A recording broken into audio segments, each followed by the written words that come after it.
Hello, I am the Script Doctor, and today I will be following up on my last video with the second episode of Batwoman.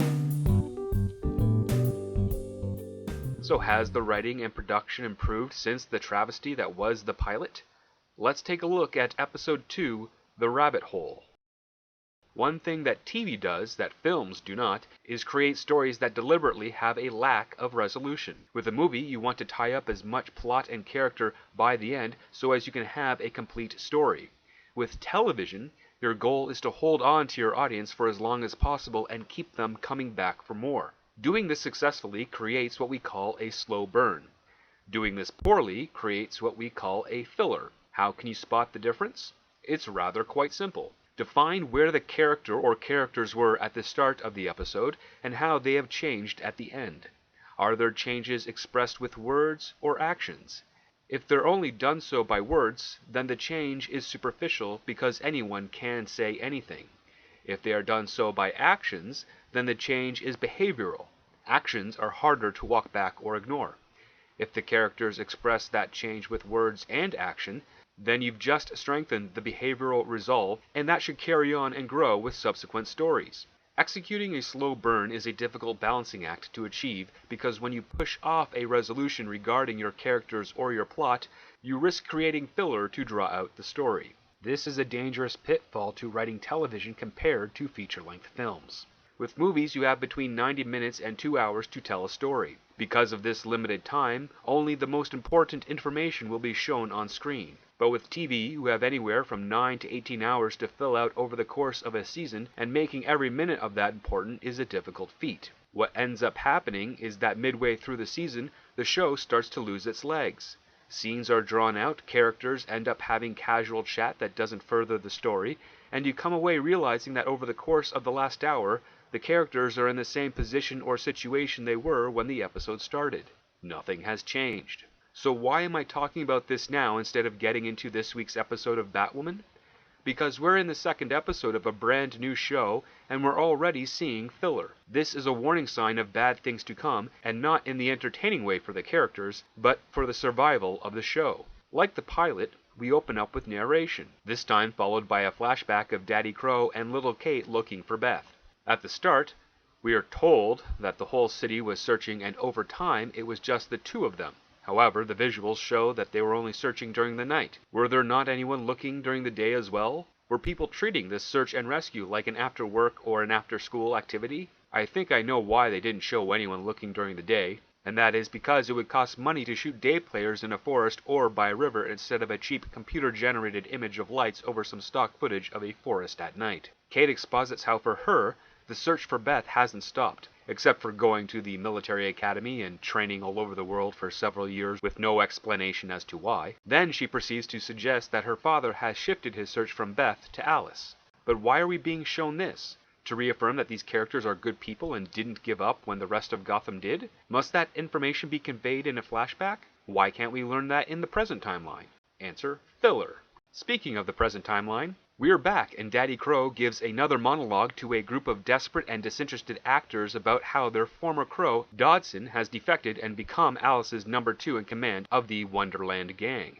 First, Wonderland Gang? That's the Mad Hatter, isn't it? So far, all of Alice's gang have been wearing rabbit masks, and nothing of any other characters from the Lewis Carroll story, so shouldn't her gang be Alice and the White Rabbits? You know, something a bit more specific to the imagery being shown and the characters she's inspired by? Did the writers ever read Alice's Adventures in Wonderland, or just fall asleep to the cartoon? Second, how does Daddy Crow know for sure that Dodson is second in command? Sure, Sophie saw the two make out in the pilot, but we don't know how Alice has hired her crew. She hasn't robbed anyone, and we haven't seen her bankrolled in any way, so why does she have such a loyal following? All of her goons appear to be male, perhaps the currency is physical. Sadly, we don't know, and neither does Daddy Crow. He is stating an assumption that is grossly uninformed from his point of view. That is not how you lead an armed security unit that is supplementing the local police department. What he should be doing is stating that Dodson is the closest lead we have to finding Alice. He has no other identity, and many of the Crows have worked with him for some time. They should pull old background on Dodson and see where there could be some overlap to what they know about Alice. Or, if you listen real hard, you can hear Wayne Knight. Dodson!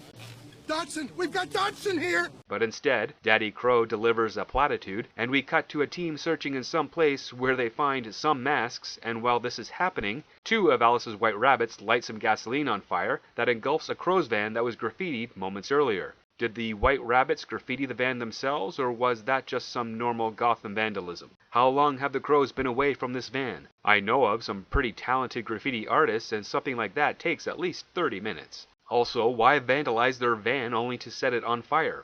That's a waste of good spray paint. Finally, how cheap are the crows' vans? That thing blew up rather easily. Do the writers not realize that cars and vans are specifically designed not to blow up because it would be bad for business? It's not the Ford Pinto.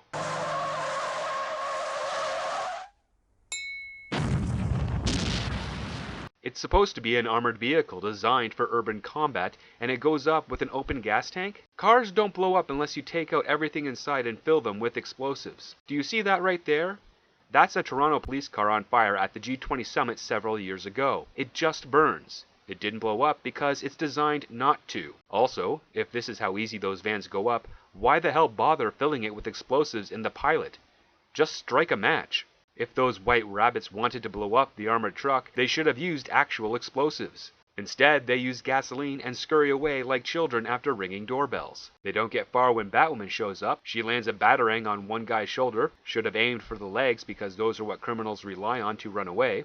Then she gets shot 3 times at point-blank range. She stumbles from the impact, but really she should have been knocked down. I mean, even Batman's fallen to the ground from a couple of shots, but in this show, Batwoman only takes a knee followed by another shot to the chest that doesn't even faze her. To top it off, she didn't know the suit was bulletproof? That means she has terrible reaction time. Kate spent years of training overseas and doesn't know that when pursuing enemies, you go for their legs, and when you see someone pull a gun on you, try to get out of their line of sight. These are basic lessons and she fails both of them. Now, as ridiculous as this is, I can see the method the writer is trying to use. They're trying to establish that Kate is not suited for the job right away, that she has a learning curve, and that is perfectly fine. In fact, I fully support characters having a learning curve. Characters being experts at the start tends to make them less interesting. But you don't want them to screw up in obvious situations. It comes back to a point I brought up in my last episode. Making one character dumber than the other is not as fun or dramatic as making a character more clever than the other. It's not a contest as to who is the biggest twit, but rather who has the greater wit. Had Batwoman knocked out the gun from the White Rabbit's hand and engaged in a fist fight, it would be more dramatic. You could add to that drama by having the other White Rabbit with the batarang in his shoulder draw his pistol and shoot at Batwoman. You have Batwoman protect the goon she's fighting, showing us that her suit is bulletproof and that she knows it's bulletproof, while also showing a heroic action by not wanting to let someone else die. But we don't get anything like that, because brains are not a requirement in a CW's writer's room, nor do I believe that anyone working on these shows has ever had a heroic figure in their lives or seen a heroic action. The goon takes off from Batwoman, only for her to grapple to the other side of the alley to surprise him, but instead of giving us a thrilling and shocking takedown, she lands on a dumpster, strikes a pose, and flips over the guy dragging him to the pavement. It's one thing to have theatricality and another for losing the element of surprise. In the comics and in some interpretations, Batman uses theatricality more so to move his enemies in specific positions to take them down.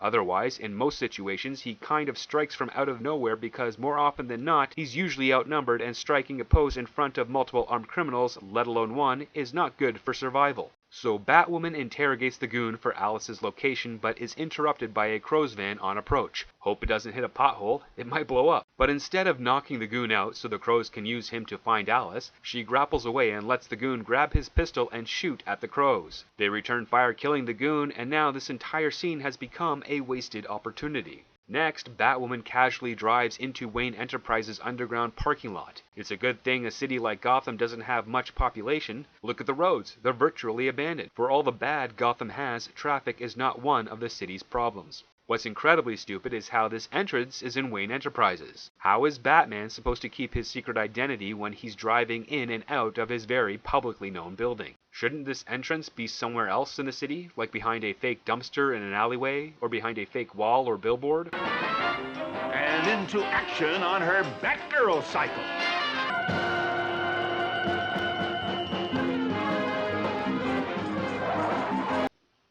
And those were done in the 60s with a lot less money in today's dollars. Note to set designers: an effective hidden door doesn't have a frame. Even if for some reason keeping this secret entrance inside a Wayne Enterprise parking lot was a good idea, and it's not, this could have been a fun opportunity where as Batwoman is driving through the parking lot, she presses a button on her belt, one of those concrete parking stops lowers into the ground as a section of wall opens up to the Batcave entrance. She drives smoothly inside as the wall closes and the parking stop rises back into place. It would have been a fun homage to the 60s entrance to the Batcave.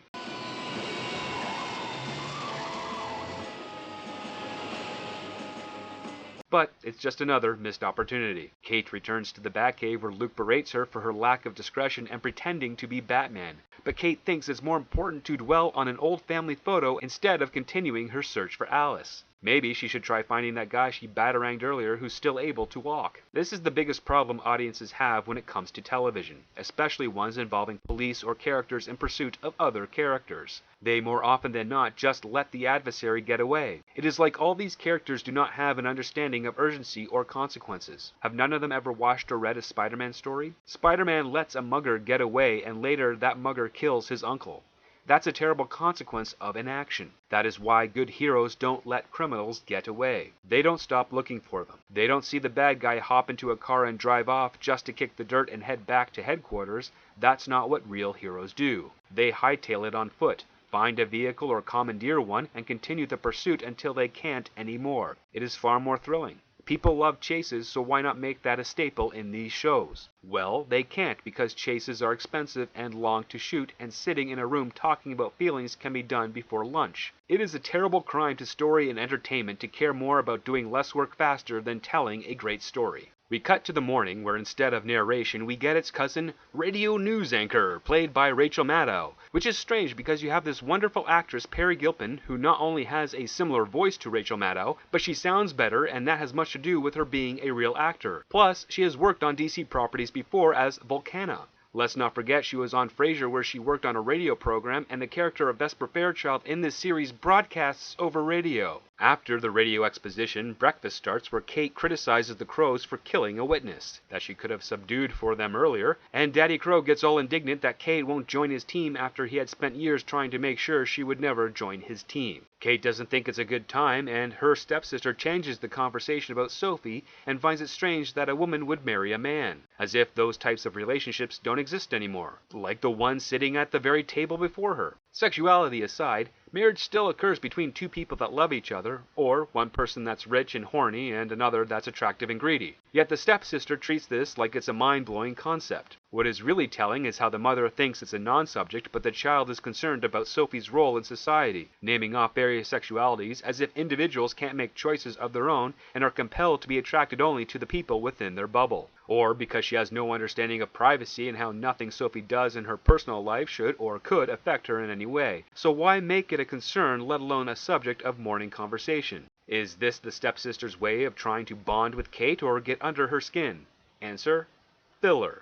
Either way, we're saved from this millennial gossip when Kate announces her theory that Alice and Beth are one and the same. She reveals to Daddy Crow that she has one of Alice's knives and wants it tested for DNA. But instead of asking questions about how Kate got a hold of this evidence, he reiterates that Beth is dead and that's the end of this conversation. But only for him, because the stepmother needs to chime in with a recap of the last episode, otherwise why have her in this scene at all? The stepmother character is being treated with the same level of effort as a broken record, just dishing out information we already know.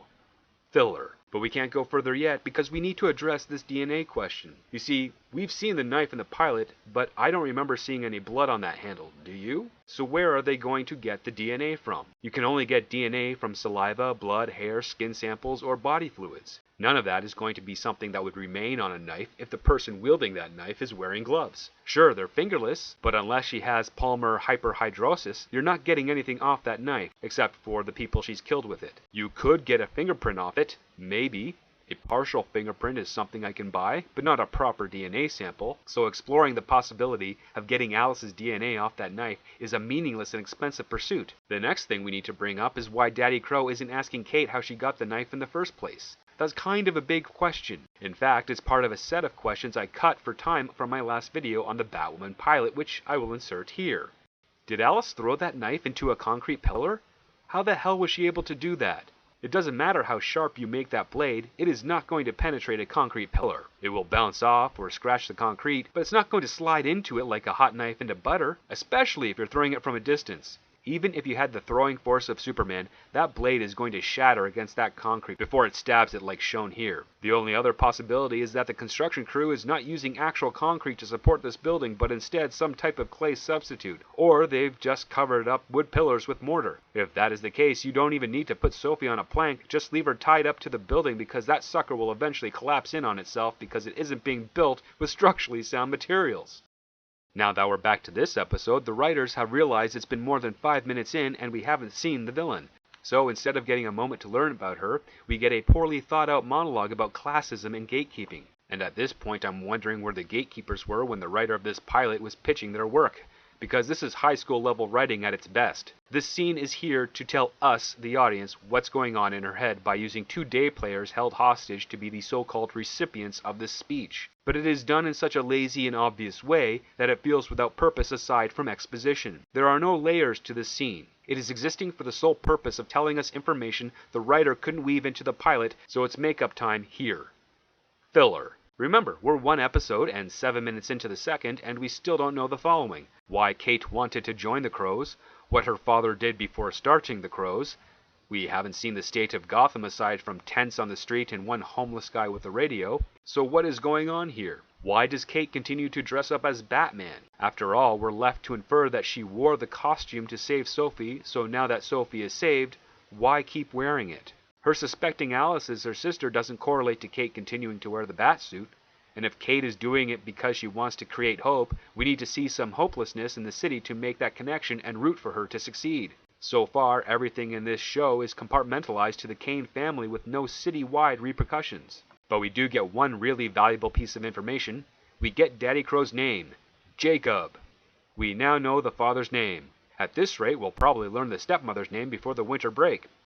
The purpose of this entire scene is to do what was skipped over in the pilot, establish a motivation for Alice. But this is not really a scene. There is an illusion of conflict as Alice has these 2 homeowners held hostage, but the scene only literally revolves around them and doesn't actually address any development of the characters or plot. It's a minute-long monologue of exposition for exposition's sake, where all we get is that Alice doesn't like the rich and wants Daddy Crow to squirm because she finds him to be a quitter, and that's it. There's no depth, no nuance, no conflict. This scene is awful because it is the writer talking to us instead of using the characters to entertain us. And once she finishes her speech, her goons cheer and wander off, as if they know what to do next. I doubt the writer even knows what to do next. This should be a scene of coordination between herself and her followers, her learning of conflict like one of her goons being killed and another missing. Alice should be organizing a new plan, asking the hostages for advice, but they're gagged and too terrified to respond if they weren't. You know,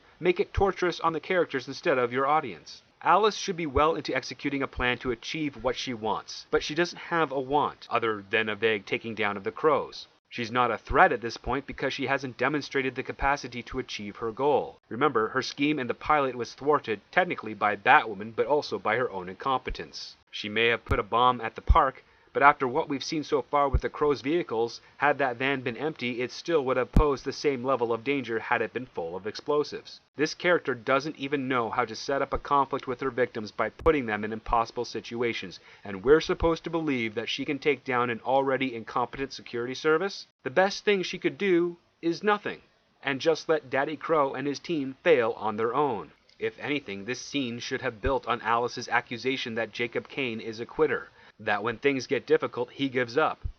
So let's make Gotham difficult. Let's cut to a montage of chaos by the White Rabbits. Banks being robbed, people being mugged, buildings being set on fire. Have it happen at all points of the city, too far apart for the Crows to get to in time. You know, really test the reserve and the skills of the Crows. Have Batwoman show up to help with some of the scenes, and allow the Crows to hold on to stability by the skin of their teeth. That would switch Alice's vendetta from the Crows to Batwoman. Take out Batwoman, and then the Crows will fall. That would be good goals to give Alice. Then, all you have left is to figure out why she wants to personally take out Daddy Crow, and what she plans to do once Gotham is hers to rule. But instead, we get a vague order to make Daddy Crow squirm, and the bad writer will say, well, it's all subtext.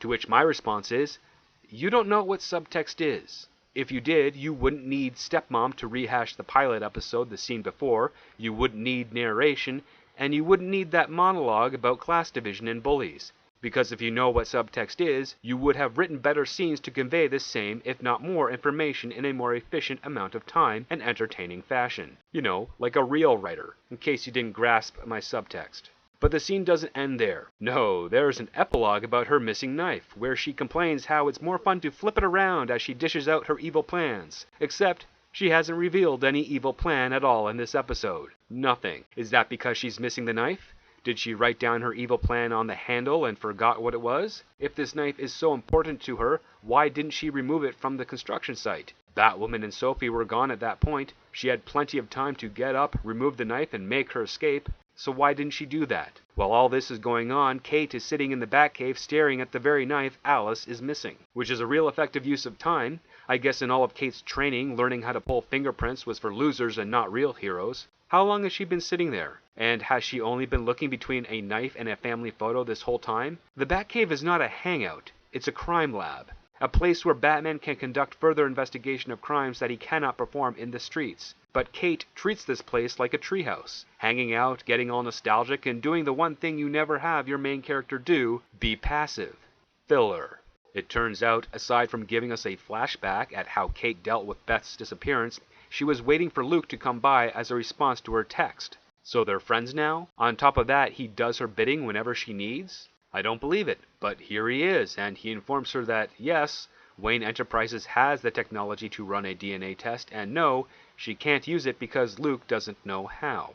Where to begin? First, they're in a Bat Cave. It may not be the Bat Cave that's located under Wayne Manor, but it is still a Bat Cave. As stated before, it is a crime lab, a place where Batman conducts experiments when investigating a crime. He is a detective, so why would there not be analysis equipment in the Batcave itself? Is this show trying to tell us that Batman just walks into Wayne Enterprises as Bruce with crime scene evidence and uses their tech in public to analyze it? Why not save time and effort by having the same tech in the Batcave? That way you don't risk employees asking questions as to why a billionaire playboy is carrying around a knife covered in blood in a Ziploc bag. Oh, Bruce is rich and his employees won't say anything out of fear of losing their jobs? Yeah, that's only going to take him so far. Dr. Tim is going to get really concerned when 4 days a week he has to analyze evidence for Bruce Wayne and realizes that after a few months he's going to know too much about what his boss does in his off hours and end up being killed so Bruce can maintain his secret. Luke goes on to tell how Kate has become the new hero of Gotham even though she doesn't want that, while at the same time telling her how he doesn't know how any of the tools he is describing work because they're made for Batman. That's all fine and dandy, Luke, but what is your point? Are you saying Kate should be Batman or dissuading her from it? Kate leaves the cave to head over to the Crows where she recites, "Define the goal, define the objective, define the terms of victory." Good advice. Where was that when writing this script? She speaks to her ex-girlfriend where instead of getting to the point of the visit, Sophie leads the conversation towards Kate regarding her dressed as Batman. They've just made the main character passive to the secondary character. Instead of continuing on with the purpose of Kate's visit, they change set locations because Kate is afraid her father will overhear their conversation from 30 feet away behind a glass wall. This comes to another rule for writing. Don't say in two scenes what you can do in one. Kate and Sophie go to the underground parking lot of the building to have a private conversation. But since when is an underground parking lot private? It's open, it's spacious, and they usually have really good acoustics. Also, this location seems awfully far away from the office just for some privacy. Why not go to a washroom? Or how about that hallway with the bad coffee machine from the pilot? Or is Kate afraid Sophie's husband will be waiting for them there?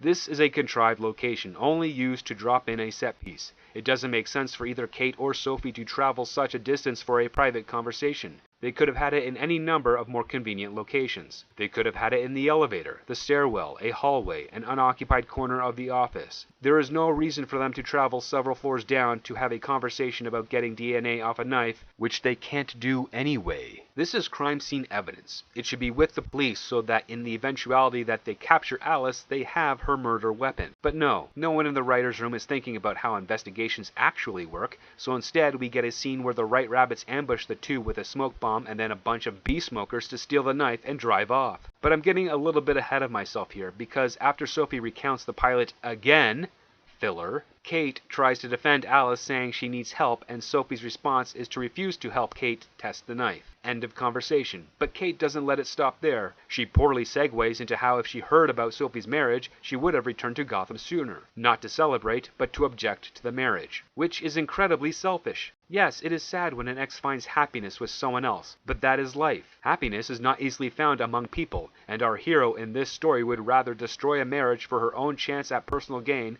than move on and allow Sophie to live her life. Yes, a chance, because so far Sophie has not indicated any desire or attraction to Kate. At this point we know nothing about Sophie's husband or the state of their marriage. As a result, we also don't care. At least it's a form of character development for Kate. Not very flattering, but development nonetheless. But, this being a CW show, we should start taking bets as to how many episodes will pass until it is revealed that Sophie's husband works with Alice or some other organization where he becomes a monster, and Kate as Batwoman has to rescue her yet again. I bet if it doesn't happen just after Thanksgiving and before Christmas, it'll be part of the season finale, so we'll have something to deal with for Season 2. Lord help us if there's a Season 2. So we come to the fight scene where 6 rabbits fight those 2 women, not to kill them or to capture them, but to steal the knife Kate drops during the fight. A knife that anyone with a brain knows will not provide the answers Kate is hoping to get. But in this world, everyone is incredibly stupid, so the knife is the chalice everyone is after. These 2 scenes back to back take about 3 minutes and are devoid of intensity or stakes or any elevated conflict. What should have happened, and also led into the episode twist at the end, is that Sophie and Kate have their conversation in the office, where Kate asks for help with the knife only to be interrupted by the White Rabbit storming the office and catching the crows off guard. Have them throw up the smoke screen like they did in the parking lot and fight their way through the team, snatching up the knife and taking off. This leads into a lot of natural and relatable emotion and conflict between Kate and Daddy Crow. How would the head of a protection agency feel when their home turf is attacked directly? How would that relate to the safety of his daughter? How does he treat his team as a result? Would Daddy Crow overreact with more intense security in the building? It could also lead to an interesting line of questions for Daddy Crow, which is, what does Kate do with her day? Why is she here? How does she get the knife? And if she's interested in finding Alice, why does she refuse to work as a crow? All of this is great for conflict, yet we get none of it. Instead, we get blaming as conflict. And blaming is the laziest form of conflict because it's one party trying to absolve themselves of responsibility, and that's not interesting to watch. And finally, this scene is just boring. The closest thing we have to entertainment is the struggle of Daddy Crow trying not to face the possibility of his dead daughter being alive, while Kate is speculating that a part of Beth is within Alice. But Kate's line of thought is conjecture. She has no evidence to support her theory. None of the characters in this room know what Alice wants. Granted, Alice doesn't really know what she wants, so I guess by accident they're on the same page. Because the writers don't have a way to end the scene, a day player enters with information about the White Rabbit that got away from Batwoman in the opening. What is strange is how this character is revealing the information in front of Kate, who is not an employee of the Crows, and has made it her business to get involved with operations without her father's approval. So why would Daddy Crow allow this information to be spoken publicly? It feels like it's against procedure. It feels like Daddy Crow should have said, "Kate, we'll talk about this later at home, I've got to get back to work," and escorts her out of the office. But that would be too believable, and it wouldn't allow for Kate to learn where the White Rabbit vanished to. So, contrived writing to the rescue with confidential information spoken aloud, and a cut to Stepsister's medical clinic. The stepsister brings Kate inside and reveals details about her patient, which is Batman's latest victim. She pockets the batarang she removed from the guy and begins to chat about going out with Kate for dinner at some organic-themed restaurant. Which is strange because I do not know of any synthetic or artificial food restaurants to exist, so what's with the emphasis on organic? As Stepsis goes on about this dinner date, Kate unstraps the injured White Rabbit. Yes, that's right, unstraps.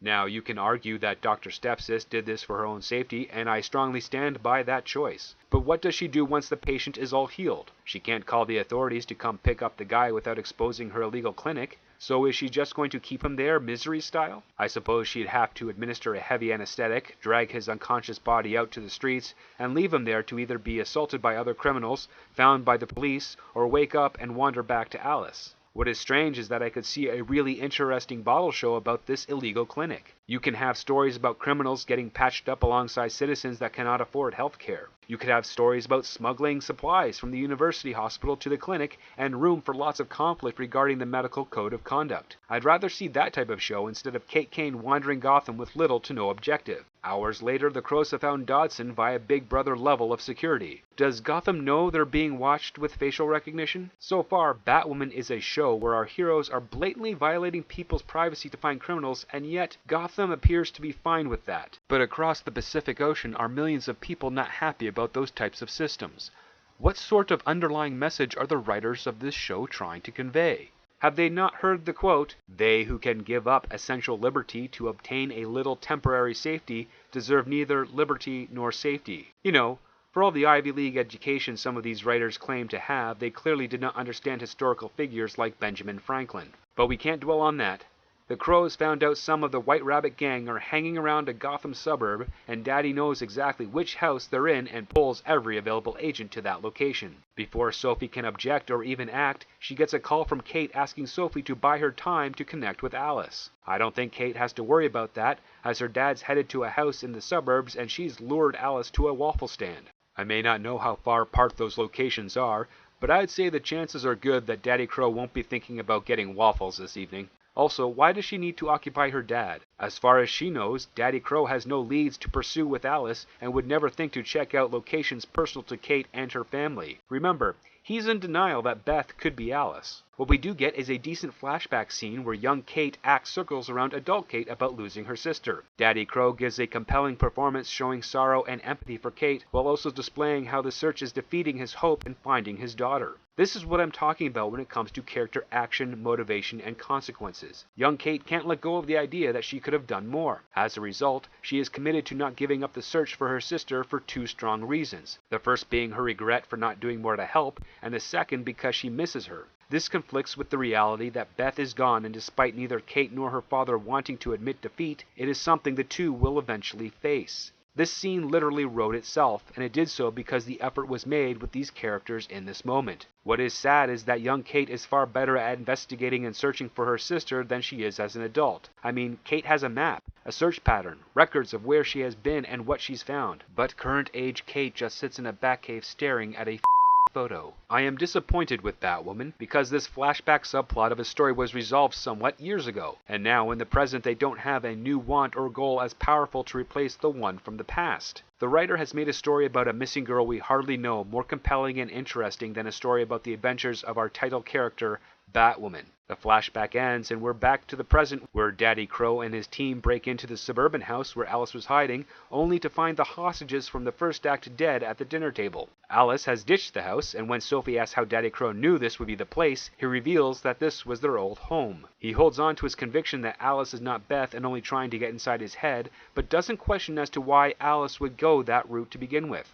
Why is he so important to Alice? Conversely, I cannot see why Daddy Crow is obsessed with Alice aside from revenge for humiliating him twice in the pilot. Doesn't Daddy Crow have an entire city to protect? I bet if he was far more organized instead of incompetent, he'd have gotten an alert from one of his patrols that would have spotted Alice on the swings in the park. But instead, it's just her and Kate. Alice recounts her experience surviving the crash, dramatically describing the cold water and the last bubble of air. Before anything further happens, the convenience of a phone text splits the scene. This allows Alice to pull out exposition from Kate about how the two should have been together when that car dropped into the water. The Crows ambush the waffle stand, and Kate compels her father to arrest Alice instead of killing her. He complies, and while Alice is being taken away, Kate is able to get more information from Alice pertaining to sisters and how Alice doesn't like to share. This exchange clues Kate that her stepsister, who we learn is named Mary thanks to a floating text graphic, is in danger. As Mary leaves a guilt trip on Kate's voicemail, the power goes out. Karma for being a presumptive child? No, it's Dodson coming to take out Alice's competition. What is amazing is that this man, who is military trained and considered an incredibly dangerous adversary, is unable to handle an assassination of a woman half his size, especially one that runs towards him and not away. After stabbing him with the batarang she removed earlier, I don't think she sterilized that thing after removing it, so Dodson's gonna have to get tested immediately. Good thing he's in a clinic. Oh wait, he has to kill the med student. Yeah, he can go later. Anyway, Mary manages to get in her office and barricade the door. Dodson grabs a fire axe and drags it to the office. Wait, drags it? It's an axe, not a dead body. I'm starting to think his credentials are an over-exaggeration and can now believe that Mary could get away from this guy if he's having trouble lifting a 6-pound axe. As he chops through the door, I can't help but wonder how many writers in that room argued to have a Shining reference inserted here. What do you want to bet it was also an outtake? Well, he doesn't get many more chances to swing because Batwoman shows up, knocks him out instantly, and somehow that restores power to the building. And just in time too, because the news is covering the convoy transporting Alice to Arkham. Suddenly, a bomb goes off on the bridge, destroying one police car and tossing the van with Alice into the river. Kate rushes to the scene where Luke manages to activate the comms and be Kate's guy in the chair. Guy in the chair.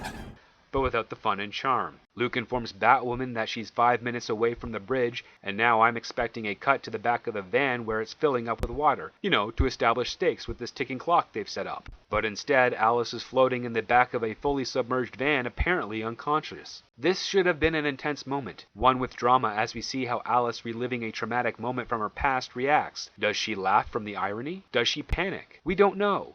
They don't show us. Instead, what we are seeing is a woman who has drowned and Batwoman is still a few minutes away from the scene. So it's happening again. The writer doesn't know what a ticking clock is or how to set one up. A working, paid screenwriter, who also happens to be the showrunner, does not know how to write a ticking clock scenario. That is pathetic, not only to the writer, but to those that awarded them this position and responsibility. If they miss a ticking clock opportunity again in the next episode, then we're looking at an incompetent writer, because missing it twice can be accidental, but 3 times is a confirmed pattern. And if your showrunner is not aware of the basic fundamentals of storytelling, then what the hell are they doing as the showrunner? Underwater, Batwoman cuts her way in with the laser tool Luke showed her earlier, and she narrates how Alice is evil and a murderer but still her sister. And I have to say, writers that propagate this idea that family is more important than morals are horrible. Just because someone who commits horrible crimes is your mother, father, or siblings does not grant them a defense from those crimes. It doesn't matter that you're related to them. Oh, your dad beat you. Well, he's still your dad, so you gotta love him and support him. No. You don't. When it comes to relationships between parents, children, and siblings, there's one principal rule. Trust is earned, not bestowed. As a parent, your newborn child has no choice but to trust you, but because they have no choice in those early months and years, does not mean that they have to keep trusting you once they get older. You have to keep earning their trust as they age, and as they get older and learn more about the world, they have to keep earning your trust in them. That is how it works, and it never stops. Once that trust is betrayed, that person is back to zero and has to re-earn it all over again. Giving them the opportunity to do so is your choice, but there is no obligation, and don't let anyone tell you otherwise. And when you see that type of ignorant and detrimental behavior appearing in stories, call it for what it is. Bull***. So Kate, wearing the rebreather, another tool Luke showed earlier, rescues Alice, but not the driver of the van. Screw them, they're not important. Kate gives Alice the rebreather, which somehow wakes Alice up. I guess her lungs haven't filled with water yet. And while they're floating in there, the police shoot at the van, their own vehicle, with their own men inside drowning and a prisoner they're responsible for. Why would cops do that? They don't have the authority to execute a prisoner. Isn't there a news helicopter on the scene broadcasting this? Did the police forget, or do they not care? Also, in what version of Gotham that had a Batman for 12 plus years would cops like this exist? Wouldn't they be rooted out by now? Also, bullets don't pass through water.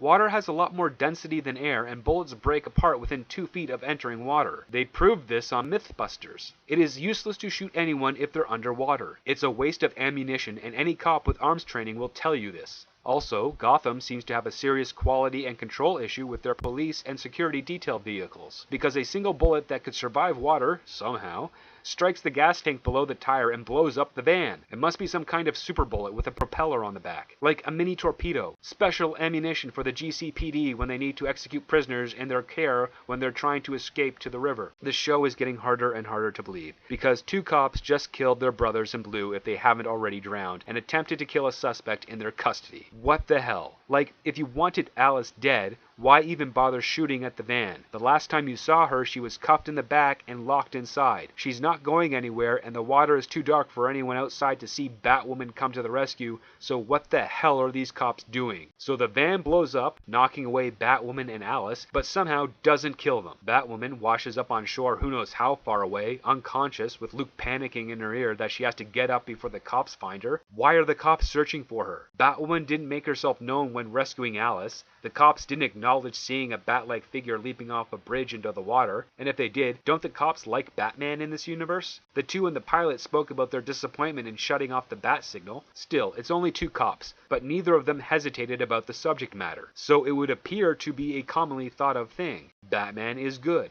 Why are they searching at all is beyond reason, but they are. Luke doesn't know what to do, so he decides to use the Batcomputer to remotely defibrillate Batwoman's heart. Kate wakes up and disappears before the cops can find her, and she shows up to Mary at the clinic the next morning to apologize for skipping out on dinner. That's right, to apologize. Not seek medical help for nearly drowning, having chest defibrillation, oh yeah, and taking the brunt of an explosion underwater. Nope, she's there to say, sorry for missing dinner. Mary responds with a pistol to Kate's face. I suspect this is going to be a new thing with her, carrying a gun at all times because of last night's attack. She then exposits to Kate why Dodson came to kill her, and how the only sisterly behavior she's experienced with Kate is being treated like she doesn't exist. But then again, I doubt Mary has ever done anything in her life to earn Kate's respect prior to stitching her up in the pilot, and I also believe that Kate hasn't done anything to earn Mary's respect to warrant any type of relationship. However, seeing a character stand up for herself and be somewhat correct with their argument is a rarity so far in this series, so kudos for giving us something we can get behind. It is also character development with Mary. We learn from her actions that she's fearful in her own clinic. We learn from her talk that she just wants to have a relationship with Kate, and we also learn from Mary that she's going to stand up to Kate about it as well. Where the hell was this level of effort in the rest of the episode? We jump to another flashback with Daddy Crow as he remembers the night he gave up on his daughter after learning from a character named Catherine Hamilton that she found bone fragments from Beth and confirmed her death. If you're wondering who Catherine Hamilton is, that is Daddy Crow's second wife and mother to Mary. This is the first time her name is mentioned, and sadly she's not on screen for us to associate her to that name. But from this scene and the mentioning of her name, we can surmise that Daddy Crow and Catherine Hamilton got married not long after this moment. This scene is also pretty good as it wraps up the search established in the opening. There is conflict between Daddy Crow and young Kate. Daddy Crow hates that he's disappointing his daughter, hates that he failed to find his missing child, hates that he lost his wife, and hates that he and Kate have to move on. Kate is in denial of this new information and reacts accordingly. She doesn't want to give up.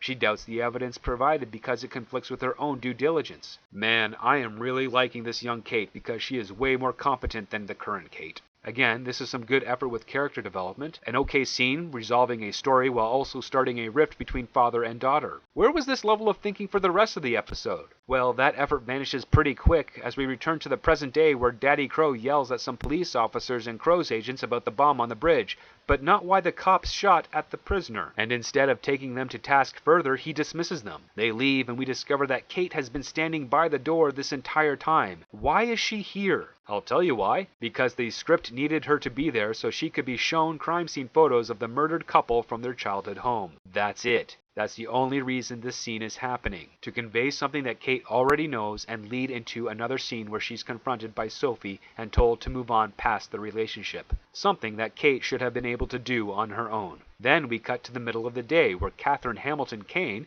the stepmother, orders her man to dispose of the knife and she'll take care of the rest. This is supposed to be the twist of the episode, that the stepmom is betraying her husband and Kate. Add this to the information we learned a scene ago with the flashback, and we're being led to believe that the stepmother has probably been manipulating Daddy Crow for 15 years with some ulterior motive. Or they'll use the old contrived reason, that the stepmother was doing it to protect Daddy Crow and Kate from reliving a tragedy from their past. She's not evil, she's just a mama bear protecting her cub. It's a red herring. The stepmother so far is about as important and useful as a floor lamp. Oh, don't worry, they'll course correct that and expand the stepmother character exponentially by episode 6. That'll make up for the lazy treatment at the start of the series. Kate writes in her journal narrating about how she has replaced her hope with doubt, but the narration is not over as now Alice has something to say and leaves a little box for Kate telling her she knows about her Batman cosplay. Our last shot takes us to Dodson, strung up in a hallway where Kate in full Batwoman gear closes in. He scoffs, not intimidated, much like the rest of the audience, but when Batwoman suggests Batman would treat him better, that's when he starts to get worried and she begins to torture information out of him. Our hero, ladies and gentlemen. So, that is episode 2 of Batwoman. A lot of this episode is filler. That's right, the second episode into a new series is filler. It's quite easy to sum up. Kate gets a message to Alice to meet at a waffle stand where Alice gets captured, blown up, and learns that Kate is Batwoman. That's it. All of that could have been executed in less than 10 minutes. meaning the remaining 30 is empty and without merit. And that would be a very accurate statement of this show. Very little happened. The most you can argue of a change is that Kate has replaced her hope with doubt. But she didn't show us that replacement of hope. She told us in narration, not with action. So is that change real or superficial? Unfortunately, we won't find out until the next episode. There could have been more. There should have been more. Alice didn't do anything at all in this episode aside from having her men blow up a crow's van and kill 2 people in her former childhood home. And those 2 actions are so insignificant to the characters of the episode that it doesn't even register. This episode should have been Gotham's reaction to the re-emergence of Batman. There should be conflict between the police and the Crows. The police should be investigating Sophie to try and confirm if Batman is back. Maybe introduce Detective Renee Montoya and open up the world of Gotham beyond the Batcave and the Crows HQ. They should have explored some animosity between the GCPD and the Crows. Maybe the police don't like how the Crows are trying to replace them. Spark a debate. Are the Crows a private law enforcement service or a support system for the GCPD? Who's in charge of Gotham's safety? The police commissioner or Daddy Crow? How do these 2 characters interact? How does the mayor respond to the movie in the park event from the last episode? Does he still have faith in the Crows or does he have faith in Batman? Is he upset with Daddy Crow and doubtful of his abilities? How does Daddy Crow take this change of events? Is he going to be defensive that his company works? Is he going to be more aggressive to prove his value to the city? All of these questions I am posing are designed to generate natural conflict within the show's premise, and I haven't even explored what Alice could add to that. Alice should create some chaos. Gaslight the division between the Crows and the police. Have some of her goons deliberately caught by the cops yet are always able to escape the Crows. Have the city see every failure of the Crows and turn the people against the private security firm and support the police. Have Alice create something of a civil war. And what does Kate do? Well, she's caught in the middle and must find a way to unite everyone together to find and arrest Alice. Or she could try and find Alice on her own. If she catches Alice, she has to make a choice. Drop her off with the police or give her over to Daddy Crow. If Daddy Crow wants to kill Alice, that gives Kate reason to side with the cops. But if Kate can confirm Alice is Beth, then letting Daddy Crow learn his daughter is still alive and needs help would lean her choice to the Crows. This is conflict. The foundation of entertaining storytelling. It's what audiences want. It's what tests the resolve of our characters, and when they overcome the conflict, it is victorious and we cheer. If we don't get good and interesting conflict, then we're not going to get good and interesting story. And don't get me wrong, it is very hard to do. But writers who have made it on staff of a show that's broadcast internationally should be able to achieve this. Unless that show is Batwoman. For some reason, these writers are stretching out story progression, holding off beats and stakes for later in the season, possibly because either they don't have any direction, have any other ideas, or they realize midway through production that the story they plan to tell won't fill a 22-episode order. What is even more sad about this episode is how it is written by the same person who wrote the pilot, and the episode barely goes anywhere further. In fact, instead of holding off on Alice learning Kate is Batwoman, they drop that revelation in the 2nd episode. What's the point in having the costume now? It's one thing to have a story with a slow burn, so long as at least there's a fire to keep the ideas warm. But when you move it so slow that molasses can overtake it, then you're just going to snuff out any fire your story has. We're 2 episodes in and Batwoman does not have any fire to it. The flame has burnt out and the wick is wet. What they have shown thus far does not convince me that they have a solid direction or plan for the series. They aren't utilizing the time in each episode to further the plot or the characters at a consistent pace. There is a lot of ambiguity regarding character motivations and plot, and because of this, the series appears to be unorganized and unfocused. It's as if the writer has never studied or watched movies or television shows of the action or mystery genre and is just using tropes they've seen in passing. When heroes are shot at underwater, it's not from the police but from the bad guys. When a vehicle falls into water, you show us the passenger's response to create a sense of urgency.